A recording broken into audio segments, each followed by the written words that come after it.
Toxic relationships don't just hurt you, they drain the life out of you. You're left questioning your sanity, whether you are worthy, you're doubting your peace, you're even doubting how you feel about yourself. You're not confident as you used to be. There are so many things that you are questioning within yourself. Why and how did I put myself in that situation? What on earth was I thinking?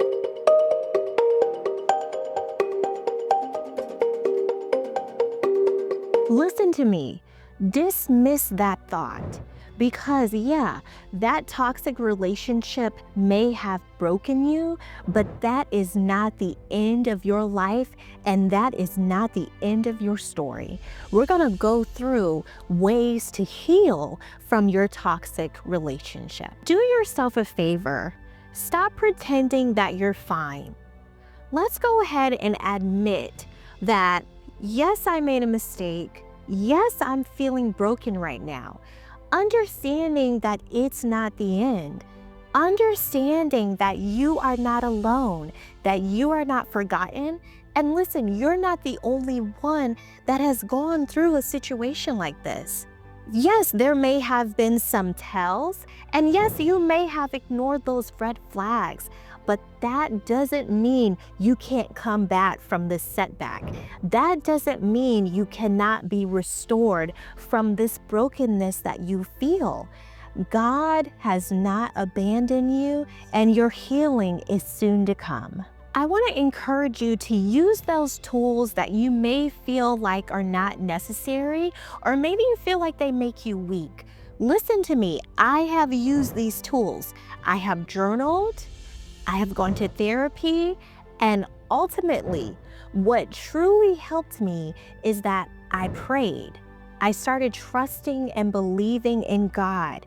I found my self-worth because I started meditating and trusting God. I started reading His Word.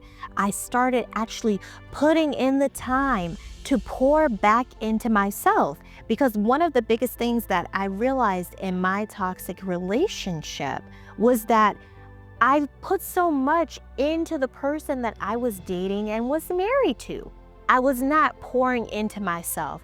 And listen to me, God said, it's one of the 10 commandments, I will have no other idol before me. And we're all so guilty in allowing people and things to become our idols. God does not like that. He actually frowns among that. So if you're idolizing someone that you're in or had been in a relationship with, that's not going to work. Start pouring into God. Start worshiping God. Start putting Him first in your life. And I promise you, you will see a difference in your life immediately. It's going to happen just like that. Pouring into God and pouring into yourself, because there's so many times where we actually abandon our emotions and start pouring so much of ourselves into the person that we're in a relationship with that we actually become emotionally fatigued and deprived. And guess what? We don't even realize it. We don't even see it. Here's the crazy thing. Not only does toxic relationships leave you emotionally bruised, but they leave you financially scarred as well. Was that person taking advantage of you financially? Were they draining your pockets? Were they living off of you? Were they taking advantage of you? Ask yourself that. You are not the only one. I promise you, I am a living witness. I poured not only emotionally, but financially into relationships that were not serving me. And that was my fault. I felt like that was the only way that person was actually going to love me, and that was the only way that person was actually going to stay. But that is a lie, and still, it was a lie then, and it's still a lie now to this present day. The person that actually loves you and cherishes you, they are going to appreciate what you financially pour into them. They're going to appreciate the sacrifices that you have been making for them. You do not have to buy anyone's love. And it took me a moment to actually realize that. Now listen, if your love language is gift giving, I'm not talking about that. I'm talking about abusive financial independence, where that person is literally not doing anything.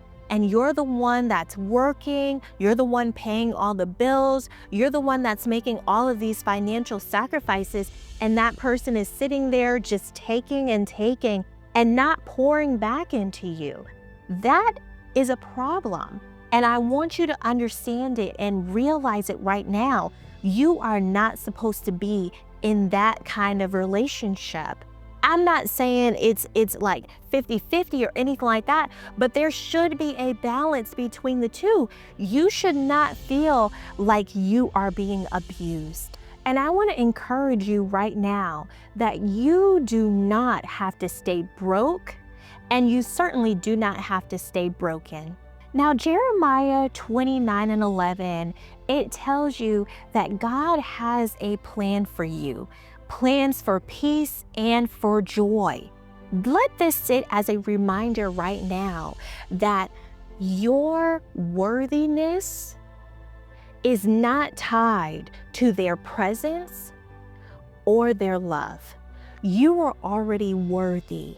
You are already cherished because God counted you worthy and God cherishes you. He loves you. So whether they see your worth or not, it doesn't matter. All that matters is that you are pleasing to our God, the ultimate creator, because He made you. And once you realize that you are the child of the Most High God, whatever the enemy or the person that you are dating in that toxic relationship or toxic marriage says about you, sweetheart, we don't care about it any longer because God has the final say. I want you to apply that to your heart and commit to it, because I fell victim to it as well. You know, words actually do hurt if you hear them enough. I've been called a snake. I've been called a liar. I've even been told that no one was going to care about me because I'm a divorcee with 2 kids. You know, there was so many things that were said. And if I committed that to my spirit, I would not be here before you right now. So I want to encourage you today, right now. Do not receive whatever that person said about you. That is a lie. You are worthy to be cherished and worthy to be loved and worthy to be desired. God created you and He has the final say. I want to leave you with this. In toxic relationships, you don't just heal, you heal by choice. I want you to make a cognitive decision today, right now at this very moment. Choose to heal. Choose to start right now. Don't stay in that present state of defeat, okay? Believe me, better is ahead of you. If you're ready to go ahead and start that journey, I created a free 5-step guide for you. A guide that is going to assist you on this journey to heal. There's a portion for emotional, and there's a portion that will also help you on your journey to financial independence. Because I believe that God wants you to have both. He wants you to thrive emotionally and also financially. And I do feel that I have a purpose in your life to help you to get there. So I hope that you enjoyed this episode. Please be sure to like and subscribe for more wonderful episodes like this one, and I will see you in the next one. God bless. Peace.